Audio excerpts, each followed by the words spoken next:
And we're back talking about electric vehicles and Ottawa's big push for them. David, you were making some interesting points there before the break. I'll let you follow up with your last thought.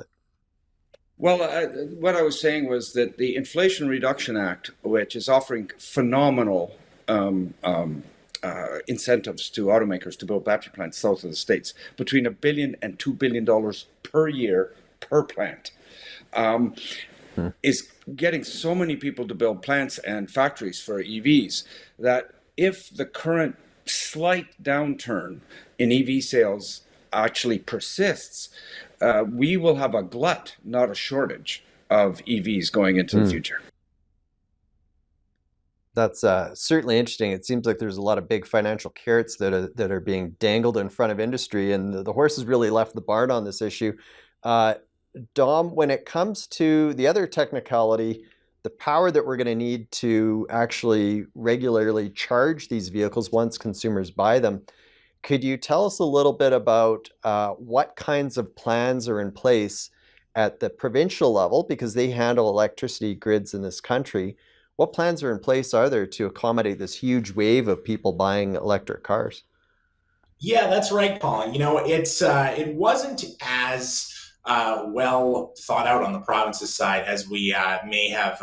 You might think. I mean, yes, there is going to be a big surge in demand from all these new electric cars on the road, and it really does depend on which part of the country you're in. We heard back from Manitoba, for instance. They currently have a surplus of electricity because of their hydro dams, and they export electricity. Currently, one option for them to meet the demand is to lower those exports and use that electricity at home to power more of these cars. But it's not the same everywhere in the country, right? Some places rely heavily on natural gas for electricity, which the federal government also wants to phase out. And so they are going to have to build new electrical facilities. Now, whether that is new generation plants, new transmission lines, or new local distribution systems, this is a lot of infrastructure, and it's going to cost a lot of money and take a lot of time to build. And that's something that we didn't really get a lot of in our recent report. Is we did not see a lot of facts and figures on exactly how much all this is going to cost and how long it will take. Hmm. And when we were going through this research, it was interesting to me just asking province after province for details, and often there weren't those figures. But yet, this is going to have significant ramifications to our electricity goods. At least it potentially could. So it's interesting because you've got Ottawa that's deciding the policy. The provinces are the ones that have and maintain the electricity grids. They have to implement this.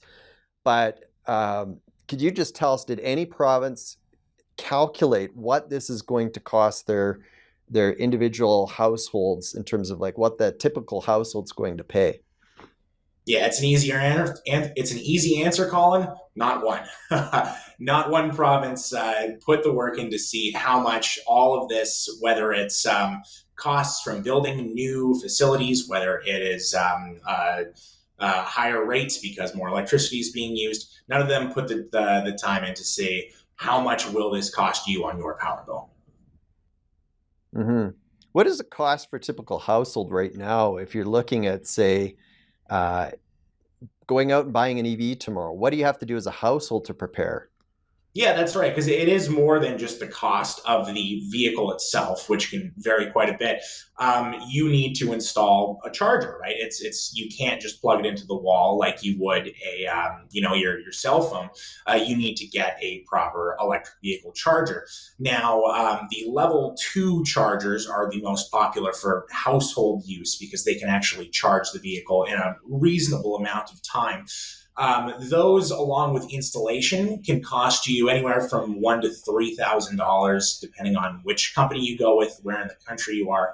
And you also might need upgrades to your home electricity panel, which could cost you upwards of $4,500.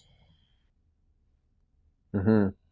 David, just quickly, we only have about 30 seconds, but is this a barrier that people are identifying when it comes to buying an electric car? Is also these other costs that they have to do to prepare their houses? Yeah, it is. In fact, I'll add to Dom's discussion and say there was a study by the British in England by the hydro team there, and they found that because they have so many single phase households, it was cheaper to build a whole bunch of gas stations or charging stations than try to retrofit homes to be able to handle the home chargers. Interesting. We'll be back in just a moment.